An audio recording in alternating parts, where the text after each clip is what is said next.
कृष्णकेशाय त्र्यम्बकाय शिवाय च ईशानाय त्र्यम्बकं यजामहे सुगन्धिं पुष्टिवर्धनं उर्वारुकमिव बन्धनान् मृत्युर्मुक्षमृतात् ॐ त्र्यम्बकं यजामहे सुगन्धिं पुष्टिवर्धनं उर्वारुकमिव बन्धनान् मृत्युर्मुक्षीयमामृतात्।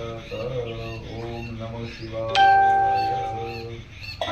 त्रिगुणाकारं त्रिनेत्रं चतुरायुधं त्रिजन्म पाप संहारं एकमेव शिवार्पणम्।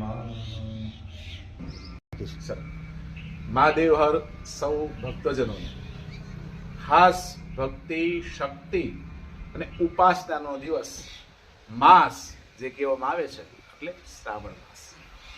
શ્રાવણ માસમાં શિવની ભક્તિ કરવાથી અનન્ય ફળ પ્રાપ્ત થાય છે. બધા દેવ દેવતાની પૂજા કરવાથી ફળ તો પ્રાપ્ત થાય છે, પણ શ્રાવણ માસમાં ખુદ શિવ છે એ શિવાલયમાં હોય છે. આકાશ પ્રમતોયમ યથાગતિ સાગરમ સર્વદેવ નમસ્કારમ કેશવમ અધિગચ્છતિ. જે અષાઢ મહિનાની દેવકોટી એકાદશીના દિવસે ભગવાન વિષ્ણુ એ સ્વર્ગમાંથી પાતાળમાં જાય છે અને ત્યાંથી ભગવાન શિવ છે એ પાતાળમાંથી એ નિજ સ્થાનમાં એટલે કૈલાસમાં નિજ પોતાના મંદિરમાં વિરાજમાન થાય છે.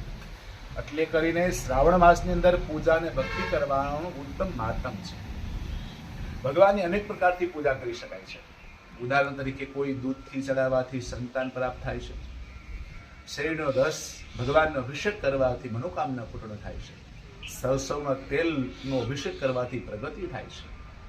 મધથી કરવાથી તમારા કોઈ પણ અટકતા કામ સિદ્ધ થાય છે. એટલે ભગવાન ખુદ શિવ છે એ પોતાના નિજ મંદિરમાં હોય છે. તો આ મહિનો પવિત્રમાં પવિત્ર ઉત્તમમાં ઉત્તમ માનવામાં આવે છે. ભક્તિ શક્તિનો મહિનો એટલે શ્રાવણ માસ. આ દરમિયાન અમે 11 ભૂદેવો વડે દરરોજ 1100 શિવ પાર્થિવ બનશે, 1100 બીલીપત્ર ચડશે, ગાયનું દૂધ, વિવિધ પ્રકારના ભગવાનના શિવના અભિષેક થશે. કોઈ યજમાન ન જઈ શકતું હોય તો એના વતી અમે પૂજા કરાવી શકશું. પોતાનું નામ અગાઉ નોંધાવવું, પોતાનું નામ નોંધાવી પોતાના પરિવાર રૂપી, કુટુંબ રૂપી અથવા સંતાન રૂપી કોઈ પણ પૂજા કરાવી શકે છે. આ પૂજાથી મહા ઉત્તમ ફળ પ્રાપ્ત થાય છે. તો દાખલા તરીકે તમે પણ તમારા કોઈ પણ સિટી, શહેરમાં અથવા ગામમાં નિજ મંદિરમાં હોય ત્યાં ભક્તિ કરી શકો છો. ન કરી શકો તો અમારો કોન્ટેક્ટ શાસ્ત્રી મેહુલ જોશીના મહાદેવ